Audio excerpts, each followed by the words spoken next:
லஞ்ச வழக்கில் சிக்கி இருக்கக்கூடிய அந்த அதிகாரிகள் மீது நடவடிக்கை எடுக்கணும்.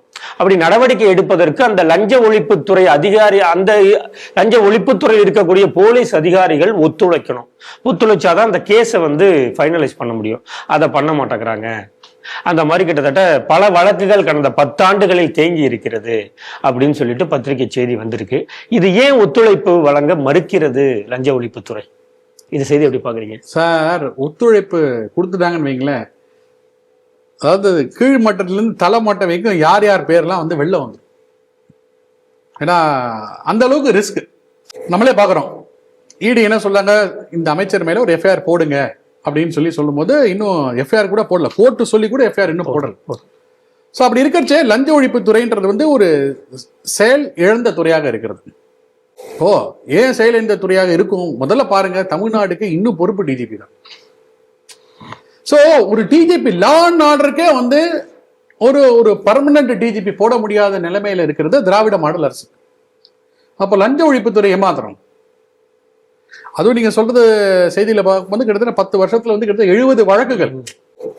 அதாவது ஒரு அரசு அதிகாரி மேல ஒரு லஞ்ச வழக்கு குற்றம் வந்திருக்குன்னா 120 நாள் வரைக்கும் வெயிட் பண்ணலாம், அரசு கிட்ட இருந்து அனுமதி வர வைக்கும். வராத பட்சத்துல சூமோட்டோவா அவங்க ப்ரொசீட் பண்ணலாம். ஏன்னா அதை கோர்ட்ல ப்ரொடியூஸ் பண்ண போறாங்க, கோர்ட்ல அதுக்கான எவிடன்ஸ் கொடுக்க போறாங்க, அதோட லீகல் ப்ரொசீடிங்ஸ் ஆரம்பிக்க போறோம். ஆனா அப்போ யோசிச்சு பாருங்க, எத்தனை பேர் மேல, அதிகாரிகள் மேல இந்த மாதிரி ஒரு லஞ்சம் குற்றச்சாட்டு கொடுக்கப்பட்டு ரிப்போர்ட் கொடுக்கப்பட்டு 120 நாள் கழிந்திருக்குன்றதே ஒரு பெரிய விஷயம். வாரத்துக்கு ஒரு நாள், நான் டெய்லி கூட வேணாம், வாரத்துக்கு ஒரு நாள் பத்திரிகைகள் பேப்பர்லாம் படிக்கும்போது லஞ்சம் வாங்கியவர் கைது, பிஏஓ கைது, அதிரடி கைதுன்றாங்க. இப்போ அவங்க மேல என்ன நடவடிக்கை எடுக்க முடியும்?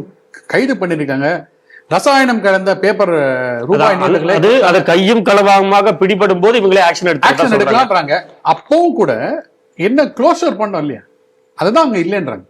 ரசாயனம் கலந்த நோட்டை கொடுக்குறாங்கன்றாங்க. சரி, என்ன ஆச்சு அந்த அதிகாரிகள் மேல? என்ன ஆச்சு? நம்ம நிறைய பார்த்துட்டு போறோம் கேஸ். நம்ம சொல்ல போனா கிட்டத்தட்ட 10 வருஷத்துல நம்ம நிறைய வழக்குகள் இருக்கிறது. ஆனா எங்க இந்த லஞ்ச ஒழிப்பு துறை கொஞ்சம் ஸ்ட்ரிஞ்சென்ட்டா வேலை பண்ணுவாங்கன்னா, ஆட்சிக்கு வந்தோடனே எதிர்கட்சிகள் மேல இருக்கக்கூடிய முன்னாள் அமைச்சர்களுடைய பழைய கேஸ் எல்லாம் இது பண்ணுவாங்க. அப்படியே என்ன பண்ணுவாங்க, சைட்ல என்ன பண்ணுவாங்க, நம்ம அமைச்சருக்கு மேல ஏதாவது ஒரு கேஸ் இருக்குன்னு வைங்க, அது எல்லாத்தையும் டக்குன்னு க்ளோஸ் பண்ணலாம்னு சொல்லி க்ளோஸ் பண்ணிட்டாங்க. அப்படி க்ளோஸ் பண்ணும் போது ஆனந்த் வெங்கடேஷ் போன்ற நீதி அரசர்கள் சூமோட்டோ எல்லாத்தையும் ஓபன் பண்ணுன்றாங்க. இதெல்லாம் மக்கள் புரிந்து கொள்ள வேண்டும். ஸோ நம்ம ஒரு டிரான்ஸ்பரண்டான அரசு கொடுக்க வேண்டும் அப்படின்னு சொல்லி திமுக நினைத்திருந்தாங்கன்னா இந்த லஞ்ச ஒழிப்பு துறையை ரொம்ப சிறப்பாக செயல்படுத்திருக்க முடியும். ஆனா இப்போ தமிழக காவல்துறையில 2 துறை சரியாக செயல்படவில்லை. ஒன்று லஞ்ச ஒழிப்பு துறை, இன்னொன்னு இந்த சிலை கடத்தல் துறை. இதுக்கு முன்னாடி பொன் மாணிக்கல் இருந்த வரைக்கும் அதோடைய களமே வேற மாதிரி. அப்ப சட்டம் ஒழுங்கு சிறப்பா இருக்குன்னு சொல்றீங்க. சட்டம் ஒழுங்குக்கு பொறுப்பு டிஜிபி தான். ஸோ நமக்கே புரிஞ்ச விஷயம். இப்போ அடுத்தது தேர்தல் காலம் வந்த பிறகு நீங்க வாங்க, நாங்கள் எலெக்ஷன் கமிஷனே நாங்கள் போட்டுக்கிறோம்னு சொல்லி அவங்க மாத்திர போறாங்க. ஸோ தமிழகத்துக்கான பொறுப்பு டிஜிபி என்ன பண்ணிட போறாங்க, எலெக்ஷன் கமிஷன் என்ன பண்ணுவாங்க, நாங்கள் அப்பாயிண்ட் பண்ணிக்கிறோம். அவரும் அந்த எலெக்ஷன் இருக்கிறவங்க அட்லீஸ்ட் அவருக்கு டெசிஷன் எடுக்க முடியும். ஸோ அப்போ மக்கள் ஒன்று புரிஞ்சு கொள்ள வேண்டும். குறிப்பா திமுக இருக்கக்கூடிய எம்பிகள், திமுக இருக்கக்கூடிய எம்எல்ஏக்கள், திமுக இருக்கிற எல்லா பேச்சாளரும் என்ன சொல்லுவாங்க, மத்திய அரசுடைய ஏவல் துறையாக இருக்கிறது இடி, சிபிஐ அப்படின்னாங்க. அவங்க ப்ராப்பர் எவிடன்ஸு ரெக்கார்டை கொடுத்துதான், கோர்ட்ல கொடுத்துதான் அவங்க நோட்டிபிகேஷன் கொடுக்குறாங்க. அதை சந்திக்கிறதுக்கு தயாரா இருக்காங்க.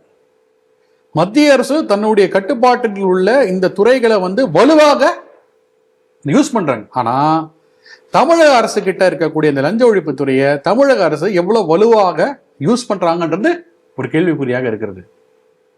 அதை ஒரு நாம்கே வாஸ், அது ஒரு துறை அப்படின்னு சொல்லி அதை வச்சிருக்காங்களே தவிர்த்து அதை சிறப்பாக செயல்படுத்த முடியாத அரசு தான் இந்த திராவிட மாடல் அரசு.